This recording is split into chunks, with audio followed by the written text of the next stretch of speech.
lección es la derrota de los asirios. Asiria era un nuevo peligro que venía. En los capítulos anteriores o en las lecciones anteriores, estudiamos que durante el reinado del rey Acaz vinieron los israelitas, hermanos de los judíos, que se habían juntado con los sirios, vinieron a atacarlos. Pero Dios ayudó al pueblo de Dios porque Dios es bueno. Siempre que nosotros nos apartamos de Dios, nos metemos en problemas, corremos peligro, corremos riesgos. Cuando ya nos metemos en problemas, cuando estamos desesperados, cuando no sabemos qué hacer, volvemos los ojos a Dios. Y qué bueno es Dios, que siempre cumple sus promesas, que siempre nos perdona, que siempre nos da una segunda oportunidad. Pero ya deberíamos haber aprendido la lección, sin embargo no sucede así. Si revisas la historia del pueblo de Israel, verás que cada vez que el pueblo era perdonado, nuevamente se apartaba de Dios y nuevamente se metía en problemas. Ahora, querido, la historia de Israel no fue escrita para ser historia, ya lo dije muchas veces. Nosotros tenemos que sacar lecciones para nuestra vida.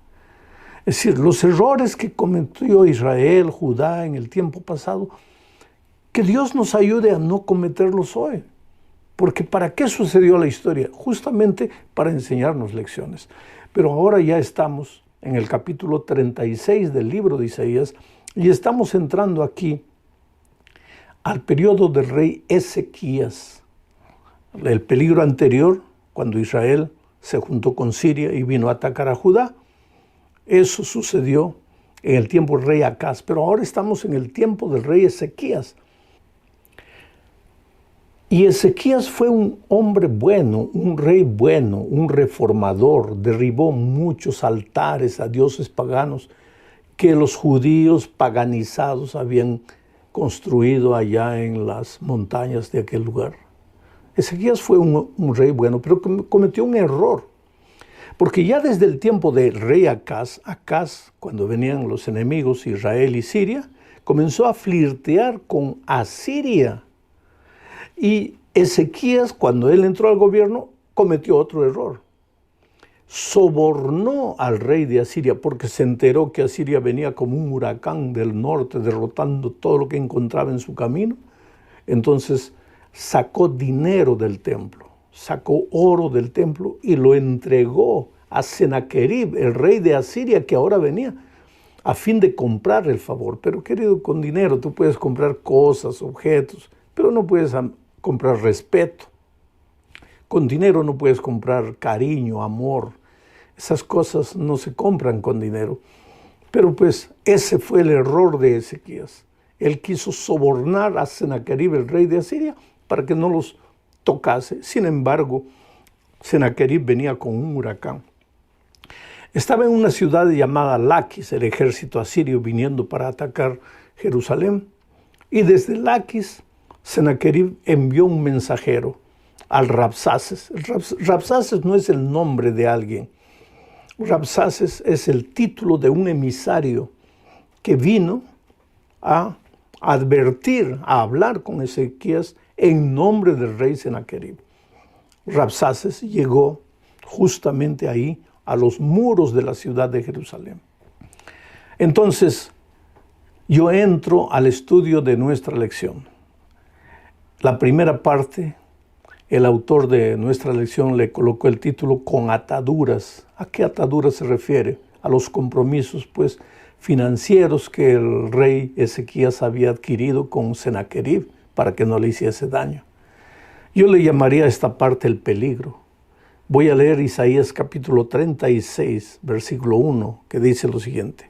Aconteció en el año 14 del rey Ezequías que Senaquerib, rey de Asiria, subió contra todas las ciudades fortificadas de Judá y las tomó. Senaquerib venía como un huracán, nada lo detenía. No solo tomó las ciudades fortificadas de Judá, sino que ya venía derrotando otros países, otras naciones. Todo el mundo estaba temblando con relación a Senaquerib. Entonces, cuando Rabsaces, enviado por Senaquerib, llegó a los muros de la ciudad, comenzó a gritar, comenzó a amenazar y comenzó a hablar en hebreo. Inclusive los emisarios que que el rey Ezequías envió ahí a los muros para hablar con el Rabsaces, le dijeron: no nos hables en hebreo. Ustedes no hablan hebreo. ¿Por qué nos hablan en hebreo? Háblenos en arameo, que era el idioma del enemigo. Pero ¿por qué ellos hablaban hebreo sin hablar bien? Por un solo motivo: quería que todos los soldados, los guardias de Judá, entendieran las amenazas para que temblaran. Bueno, vamos a la segunda parte, que es la amenaza. El autor de nuestra lección le colocó a esta parte como subtítulo: la propaganda, amenaza pública. Leo el capítulo 36, versículo 2, dice así: y el rey de Asiria envió al Rabsaces con un gran ejército desde Laquis a Jerusalén contra el rey Ezequías, y acampó junto al acueducto del estanque de arriba en el camino de la heredad del lavador. Ahora, yo no sé si te acuerdas que en una lección pasada yo expliqué que el final del acueducto, porque Jerusalén era rodeada por un acueducto, el final era donde el pueblo se reunía para recibir agua, el símbolo de la gracia de Cristo. Agua es vida, la gracia, la salvación. Ese lugar que debería ser lugar de salvación, ahora se volvió lugar de amenaza, lugar de propaganda psicológica para amedrentar al pueblo de Judá. Quiere decir, cuando el pueblo de Dios es fiel, recibe las bendiciones en el lugar de la gracia, en el lugar de las bendiciones. Pero cuando el pueblo de Dios se aparta de Dios, ese lugar que podría ser el lugar de la gracia, el lugar de las bendiciones, puede tornarse el lugar de la amenaza, del peligro. Ahora quiero hablar de la iglesia, porque es en el templo, es en la iglesia que nosotros nos congregamos, esperando recibir la gracia y la salvación de Dios. Ahí adoramos a Dios. Pero si nos alejamos de Dios y continuamos yendo a la iglesia con nuestro cuerpo, pero sin nuestro corazón, apenas por costumbre, por tradición, ese lugar ya no es lugar de gracia para nosotros. Ya no encontramos la salvación, al contrario, podemos confundirnos y pensar que porque vamos al templo ya estamos bien, y se puede tornar ese lugar un lugar de maldición en lugar de ser un lugar de bendición. Ahora leo el versículo 3. Luego salieron hacia él, hacia el Rabsaces, que estaba amenazando y gritando, amedrentando. Salieron Eliaquín, hijo de Hilcías, el administrador del palacio, Sebna, el escriba, y Joaj, hijo de Asaf, el cronista. Estos tres hombres llegaron hasta los muros. Estos tres eran judíos. ¿Quién los enviaba? El rey Ezequías. ¿Por qué? Porque el Rabsaces, representante de Sanaquerib, estaba ahí en los muros, junto al acueducto, amenazando, gritando. Entonces Isaías le dijo a estos tres: vayan allá y vean qué es lo que quiere. Yo le estoy pagando, le estoy dando dinero. ¿Por qué está amenazando? Y entonces ellos llegan allá. Ahora, ¿por qué el pueblo de Asiria estaba amenazando a Judá? A pesar de que estaban recibiendo dinero, por un simple motivo: habían escuchado chismes. Los chismes son peligrosos. Los chismosos, a alguien se le ocurre decir una cosa, y ahora con las redes sociales, entonces se vuelve como un reguero de pólvora, así, todo el mundo, y ya comienzan a creer que es verdad. Los chismes le habían llegado al rey Sanaquerib de que ahora Judá estaba buscando ayuda con Egipto, y es por eso que Sanaquerib estaba bravo y vino y mandó a sus Rabsaces para amenazar al pueblo de Israel. Ahora, el Rabsaces llegó con dos preguntas cuando los tres representantes de Ezequías llegaron al muro y preguntaron: ¿pero por qué nos estás amenazando si estamos pagando? Entonces vino la respuesta del Rabsaces. El Rabsaces les hizo dos preguntas. La primera está en el versículo 6. Dice aquí: he aquí que tú confías en Egipto, en ese bastón de caña cascada, que a cualquiera que se apoye sobre ella le entrará por la mano y se la atravesará. Primera acusación. Estamos viniendo aquí para derrotarlos a ustedes, para masacrarlos, porque ustedes han buscado ayuda con Egipto. ¿Por qué? ¿Ustedes creen que Egipto les va a hacer daño? ¿Les va a hacer alguna cosa en favor de ustedes? Y le llamó a Egipto pedazo de caña cascada, caña destruida. ¿Qué confías? Que el poder de Asiria en esos momentos era terrible. Sennacherib era un rey extraordinario, guerrero, tenía a Israel, a Judá, mandó 185,000 soldados. Miren, era mucha cosa, 185,000 soldados en aquellos tiempos. Entonces, ¿por qué estás confiando en Egipto? Primera acusación. Segunda acusación. ¿Y por qué confías en tu Dios? El versículo 7, voy a leer, mira, dice así. Pero si me dices, confiamos en el Señor nuestro Dios, ¿no es este aquel cuyos lugares altos y cuyos altares ha quitado Ezequías? Interesante, te voy a explicar. El Rabsaces llega y le dice a los representantes de Ezequías, ¿por qué han confiado en Egipto? ¿Qué te va a hacer Egipto? ¿De qué te va a ayudar Egipto? Nosotros somos más poderosos que Egipto. Por otro lado, ustedes andan diciendo, nuestro Dios nos va a ayudar, nuestro Dios nos va a ayudar. ¿De qué les va a ayudar? ¿Acaso Ezequías no ha destruido a los dioses? Quiere decir, Ezequías había mandado derribar las estatuas a los dioses paganos. Pero como este Rabsaces era también pagano, no entendía las cosas y confundía a los dioses paganos con el rey de Judá, con el Dios de Judá, con Jehová de los ejércitos. Y es que ese peligro sucede siempre, querido. Hoy también hay mucha gente que no sabe distinguir entre el Dios verdadero y la multitud de dioses paganos que existen. No todos los dioses son Dios, querido. El ser humano se hace pequeños dioses, que puede ser su propia filosofía, su propia incredulidad. Y Dios es Dios, Dios eterno, creador de los cielos y de la tierra. No confundas las cosas.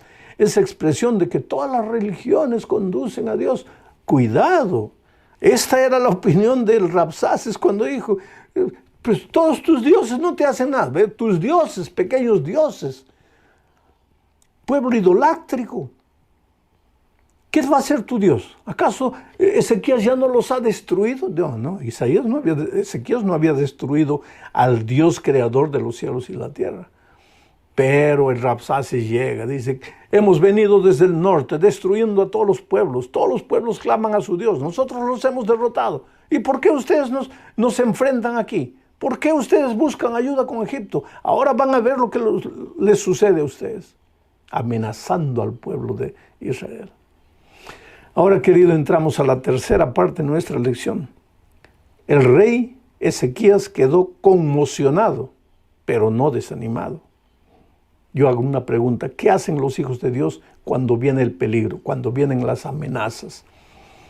Cuando esa amenaza puede ser la falta de empleo, puede ser la crisis financiera, puede ser la mortandad, la enfermedad, el COVID. Cuando llega la amenaza a tu vida, ¿qué haces? Entonces, para responder a esa pregunta, yo leo Isaías 37, versículo 1. Aconteció pues que cuando el rey Ezequías oyó esto, rasgó sus vestidos y cubierto de cilicio vino a la casa de Jehová. Interesante.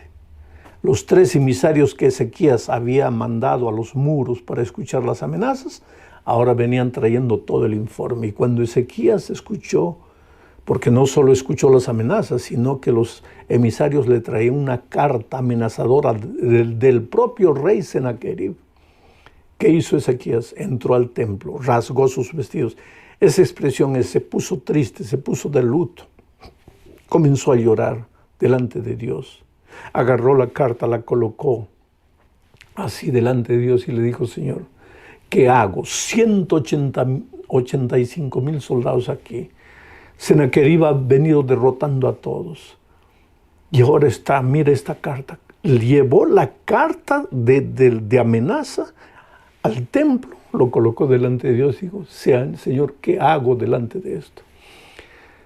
Oh, querido, yo te digo una cosa, si te llegó la cuenta de la luz y no tienes dinero para pagar, ahora no tienes dinero por las circunstancias adversas, no porque simplemente te has cruzado de brazos esperando que el dinero caiga del cielo.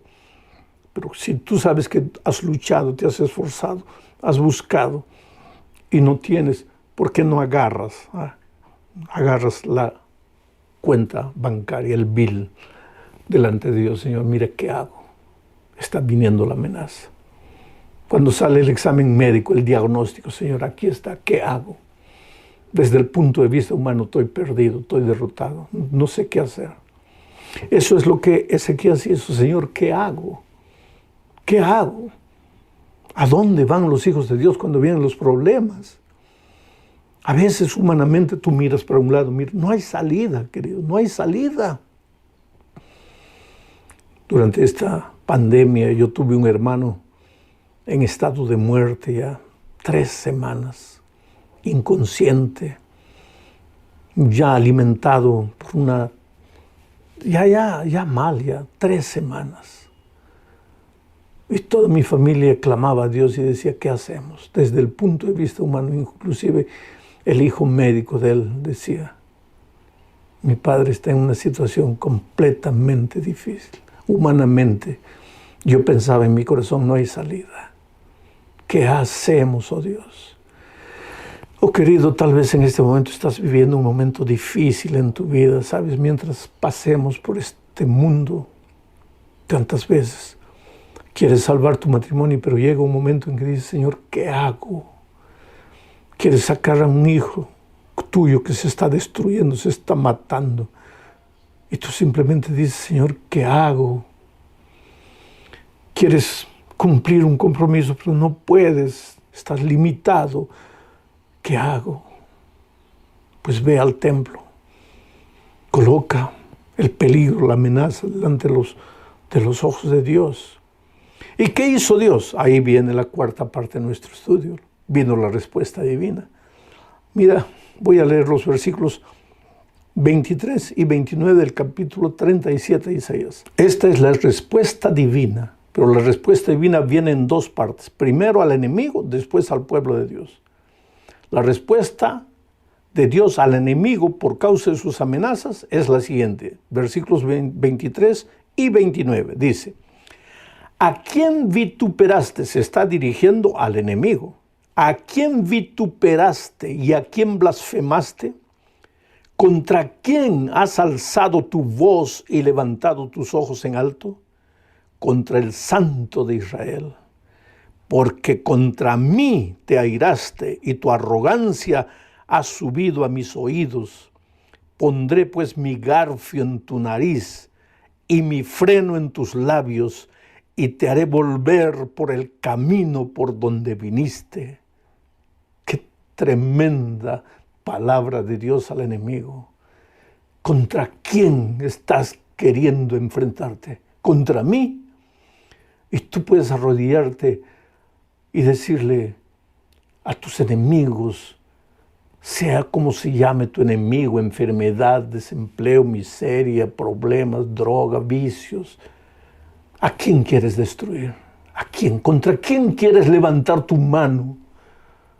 ¿Tú crees que porque yo soy un ser humano frágil, tú puedes hacer lo que quieras conmigo? No. Yo tengo un Dios todopoderoso. ¿Contra quién te atreves? Y ahora mira la palabra de Dios al pueblo, porque esta primera palabra que leí es al enemigo, ahora viene al pueblo.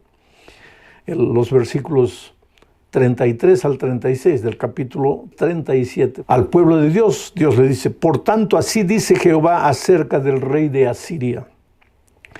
No entrará en esta ciudad, ni arrojará saeta en ella. No vendrá delante de ella con escudo, ni levantará contra ella baluarte.